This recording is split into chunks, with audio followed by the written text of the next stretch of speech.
Every time I try to record a video, my camera decides it's going to die. How funny is that?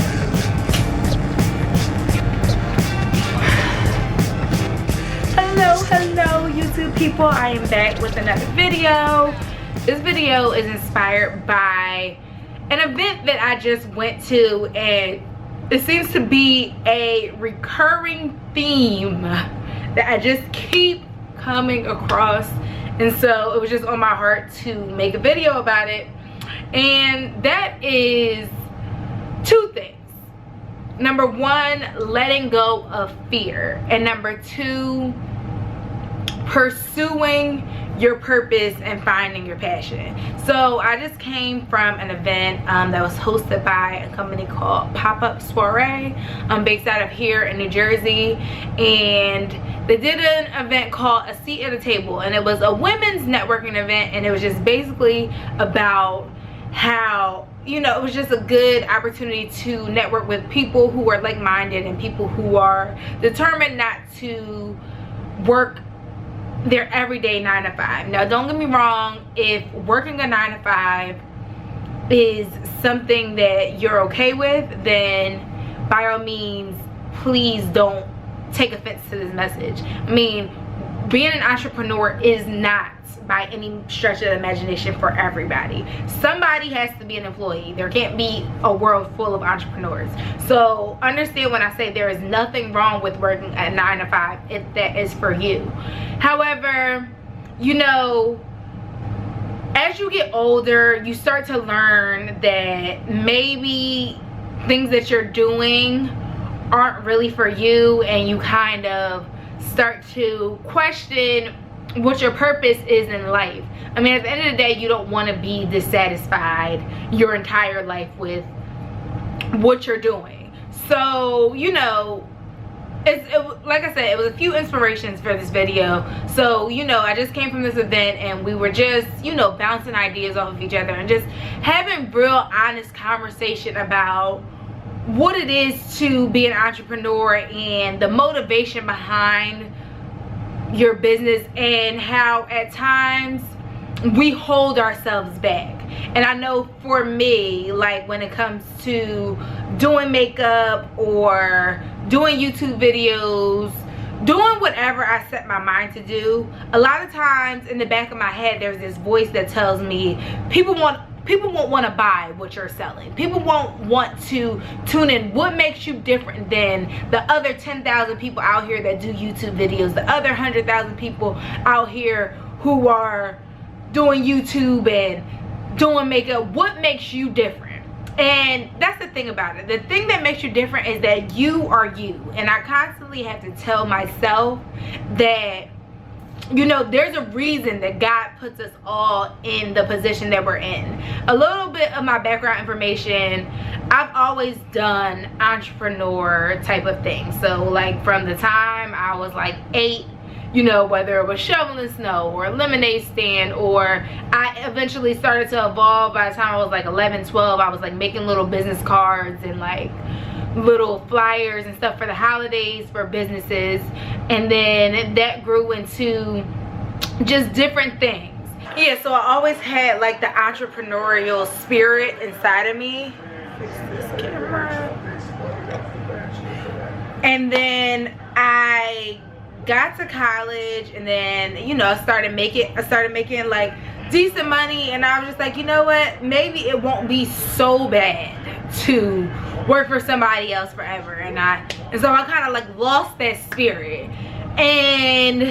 But then over the course of time, like people would just constantly, especially as far as makeup is concerned, people will constantly just ask me to do their makeup, and it was just like I was running from it. Like I was just like, even now I do people's makeup locally, and I don't promote myself at all. And a part of that is like I said before, like a fear and a voice in the back of my head that says, like, you know, they don't want what you're selling, what you're doing is not good enough.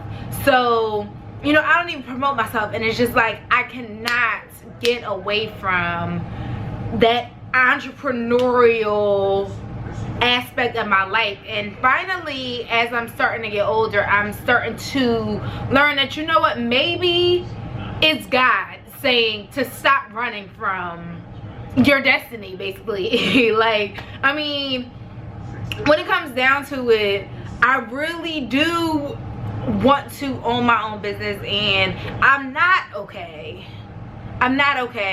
working for somebody forever. I've had 4 jobs in the last 5 years, and it's because I get so bored, and I'm still in the same field, but I get so bored, and eventually I'm just like, it's time to move on to something different. And like, I've learned that it's because I'm not truly happy working for someone else in the insurance industry. And so, you know, I think that letting go of that fear and that self-doubt and that voice that says you can't do it, nobody wants what you have to offer, that voice of doubt, well, what if people don't like it, this, that, you know, the biggest companies in the world started off small. So, you know, it just takes that little bit of faith. It just takes you to take that first step forward and go towards your dreams. And like, it's not going to happen overnight. It's not going to happen overnight. Even now, like, you know, I'm starting to get to a place where things are going well, but it's not going to happen overnight. It's a steady build. You have to be consistent. And so, you know, when it comes down to it, I just feel like there's certain things that you have to pay attention to when it comes to following your passion and finding your purpose. And number 1 is taking action. So you need to take action and take accountability and say, you know what, this is what I want, this is what I'm going after, I'm going to go get it. Number 2, you have to listen to that dissatisfaction that's in your head. God gives us intuition for a reason, and there's something inside of you that doesn't feel right. Like I said, I've had 4 jobs in the last 5 years. There's something in me that tells me that my current state and what I'm currently doing is not good enough for me. It's not going to work. And you need to listen to that dissatisfaction and push forward and be like, you know what, let me find what truly makes me happy. Because at the end of the day, like I said at the beginning of the video, disclaimer, if you don't want to be an entrepreneur and working a 9-to-5 is for you, then okay. But you're never going to achieve real success, especially financially. There will always be a glass ceiling on how much you can make when you're working for somebody else, because their idea is not to make you rich. It's, you know, to keep you a little well off, but to keep money in their pocket. So, you know, we just have to push past that fear. I posted about it on Facebook a couple weeks ago. I was listening to Steve Harvey morning show, and there was this lady who was in New York City, and she called in. She had just started a wholesale pie business, and she was telling Steve, you know, that she just started this pie business and and he asked her where she was located, and she said that she was located in New York. And he was like, oh really, I'm in New York. He was like, you think you could get me a pie here? And she literally came up with every excuse in the world. Like, she had to go to work, and I don't get me wrong, because I know that keeping your 9-to-5 when you're not financially stable, not everybody's going to take that leap of faith and just quit their job. I know that I'm not. You know, so you do what you have to do until you can do what you want to do. But in that instance, you know, missing a day of work, unless you do it all the time, is more than likely not going to make you lose your job. And this woman was just, oh, I gotta go to work, and he was like, okay, well, I'm here until like 6 or 7 p.m. You think you could get me this pie? And she just still kept coming up with every excuse in the world. And I remember like sitting in my car and listening to her like, are you kidding me? Like, this is the opportunity of a lifetime.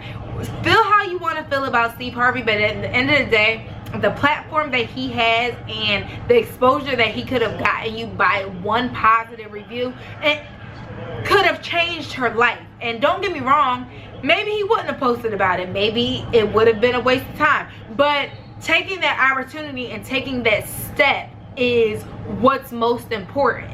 So we need to, like I said, we need to let go of that fear and take action on our dreams and take action on the things that we want to do. You got to get to the finish line somehow. You got to get to your goals somehow. And you're not going to get to your goals by sitting stagnant and not moving at all. You step by step, you have to get to your goals. So, you know, like I said, take action, take steps towards your goals. Number 2, listen to that dissatisfaction in your head, because we're given intuition for a reason.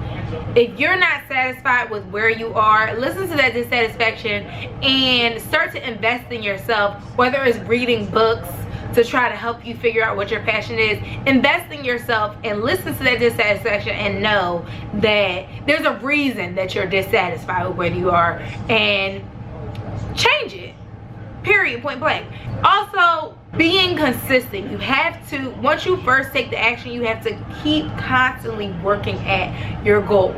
Pretty much everybody I associate with is kind of on the same wavelength. Like, we're always having conversations about purpose and finding our passion and, you know, breaking generational curses and generational financial strongholds. At the end of the day, I was raised that, you know, you get this credit card to build your credit, but 1 month it might come between your credit card and you're having gas for the week. And in my life, gas was always going to trump that. The electricity bill was always going to trump that, which in turn turned my credit upside down. I'm just now getting to the place where my credit is decent, but, you know, going through different things, going through repossessions, going through evictions, going through living in a car, living in a motel, and all of that stuff, like, all of those things that I went through, they all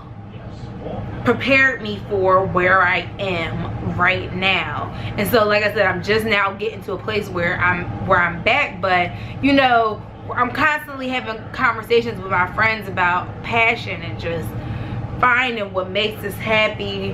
And, you know, so many of us have gifts inside of us, and we may not even realize that we have these gifts, but so many of us have gifts.